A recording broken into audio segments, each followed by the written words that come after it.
hidup kita diukur oleh seberapa besar tingkat kemanfaatan kita bagi masyarakat, bagi bangsa, dan bagi orang lain pada umumnya.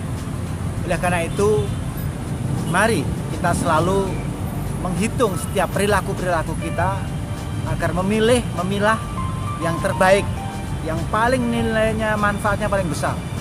Jadikan kita menjadi pribadi yang sangat bermanfaat bagi diri kita khususnya, bagi keluarga kita, bagi masyarakat kita, dan bagi bangsa kita.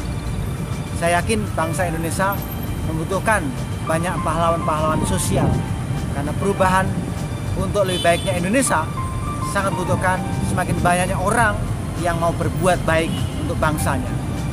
Dan hari esok sangat ditentukan oleh perubahan, yaitu khususnya dalam perubahan pemilihan suara kita dalam memilih calon presiden, warga negara Indonesia yang akan menjadi wakil rakyatnya menjadi anggota parlemen. Pastikan kita menjadi pribadi yang bisa memilah untuk menjadikan bangsa ini menjadi yang lebih baik lagi. Mari kita jadikan bangsa kita menjadi bangsa yang mandiri, bangsa yang bisa memberikan kemakmuran bagi rakyatnya, dan semoga pemimpin ke depan bisa membawa perubahan Indonesia lebih baik, apalagi dalam momentum bonus demografi 2035 dan menyiapkan generasi mudanya yang memastikan bisa mengawal Indonesia berumur 100 tahun, yaitu di tahun 2045. Mari kita bekerja dan selalu memiliki orientasi jauh ke depan untuk selalu berkolaborasi dengan berbagai lintas kehidupan, lintas organisasi, ataupun mungkin dari berbagai elemen masyarakat. Semoga hari esok Indonesia lebih baik lagi. Terima kasih. Sebuah kota sangat ditentukan oleh penduduknya. Seringkali kalau kita di luar negeri, berapa besar kota Anda, itu ternyata jawabannya adalah berapa jumlah penduduk. How big your city? Itu adalah berapa jumlah penduduk. Tapi yang menarik, makna penduduk di sini adalah kita sebut dengan namanya Human Development Index, indeks pembangunan manusia, yaitu tingkat kesehatan, tingkat pendidikan, dan tingkat ekonomi. Bagaimana kita bisa berharap hidup itu bisa sehat, panjang usia, produktif, dan ternyata kita isi dengan kemampuan kita bekerja dengan baik, karena kita memiliki kemampuan intelektual kita. Sehingga antara sehat, orang itu pintar, cerdas, dan memiliki kemampuan ekonomi adalah menjadi indikator penting untuk kualitas sebuah sumber daya manusia, human resources. Nah, bagi kita di Indonesia ini, yang sedih adalah rata-rata penduduk di Indonesia, masa belajarnya dan tingkat melek hurufnya, masa belajar kita belum sampai lebih dari 9 tahun. Inilah pemerintah mencanangkan wajib belajar 9 tahun. Apa maknanya? Mari secara nasional kita tingkatkan kualitas pendidikan kita, karena jatuh bangunnya sebuah peradaban, sebuah bangsa ternyata sangat ditentukan oleh jenis bacaan yang diberikan kepada generasi mudanya secara mayoritas, yaitu 20 tahun sebelumnya. Kalau kita ingin menginvestasikan pendidikan hari ini, itu nggak bisa dipetik langsung, melainkan nanti setelah 20 tahun. Dan yang menarik, 2035 nanti kita mendapatkan bonus demografi. Ini adalah saat-saat mahal bagi kita, bangsa kita, untuk menyiapkan generasi mudanya yang mayoritas dalam jumlah besar seharusnya dengan pendidikan yang lebih baik, agar mereka mampu bekerja dengan bagus dan bangsa ini bisa utuh, bisa terus mandiri, dan memiliki kemampuan untuk eksis, survive, dan bertahan di masa-masa akan datang. Karena bangsa-bangsa yang maju itu memiliki kemampuan ekonomi yang bagus. Indonesia tingkat income per kapitanya belum sampai menjadi 5.000 US dollar. Sementara negara maju seperti Swiss, saya pernah datang ke negara Swiss, dia didirikan tahun 1292, sudah hampir 1000 tahun, dan kemampuan ekonominya per kapitanya mencapai lebih di atas 50 US dollar, melebihi angka G 2050.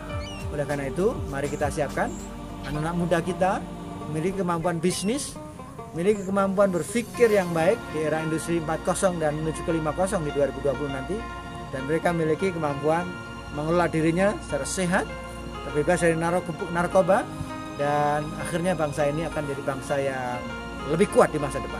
Terima kasih. Salam Indonesia. Saya sekarang ada di daerah perbatasan antara Indonesia, kota terdekatnya Jayapura, dan di belakang saya adalah negara Papua Nugini. Saya ingin menyampaikan bahwa tahun 1990 ada dulu buku terbit namanya Megatrend 2000. 10 tahun sebelum tahun 2000 waktu itu. Kita mengenal tahun 2000 adalah tahun transisi 100 tahun atau 1000 tahun, mohon maaf, milenial. Yaitu batas-batas sebuah negara itu menjadi hilang karena ternyata menjadi batas-batas kepentingan ekonomi.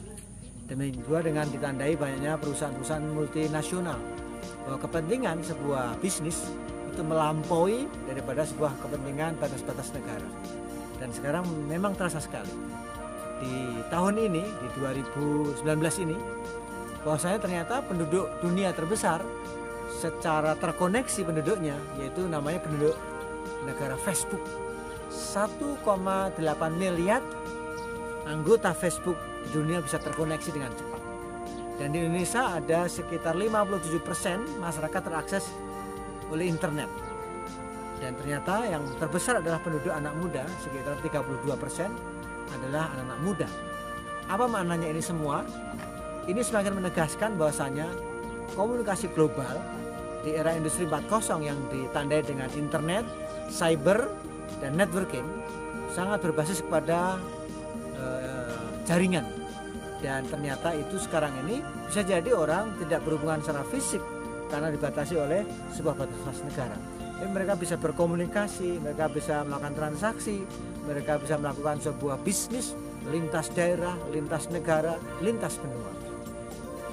Oleh karena itu saya pesankan kepada kita semuanya yang akan hidup di tahun 2020, 2030, bahkan tahun-tahun ke depan, bahwasanya kemampuan kita telah berubah dari industri 3.0 yang ditandai dengan listrik, electricity, menjadi dengan internet, networking yang luar biasa ini. Mari kita terus belajar, beradaptasi dengan pengetahuan. Orang bilang namanya PESTEL, politik, ekonomi, sosial, teknologi, lingkungan hidup, dan kebijakan. Ternyata inilah yang kita rasakan. Kita terus belajar karena perubahan teknologi terus berkembang. Semoga hidup kita menjadi lebih baik lagi dan bangsa kita menjadi lebih maju, lebih terbuka, tapi memiliki nasionalisme yang tetap kokoh. Sukses selalu. Terima kasih.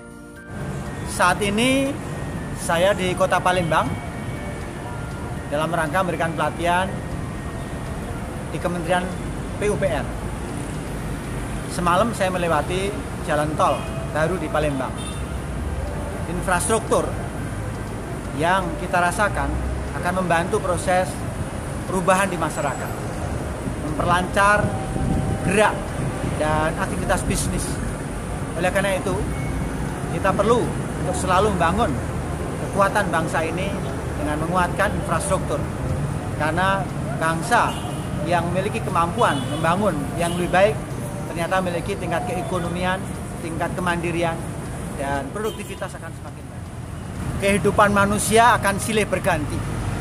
Dan setiap pekerjaan seringkali harus diisi oleh beberapa orang, beberapa karakter, dan beberapa orang-orang yang memiliki potensi.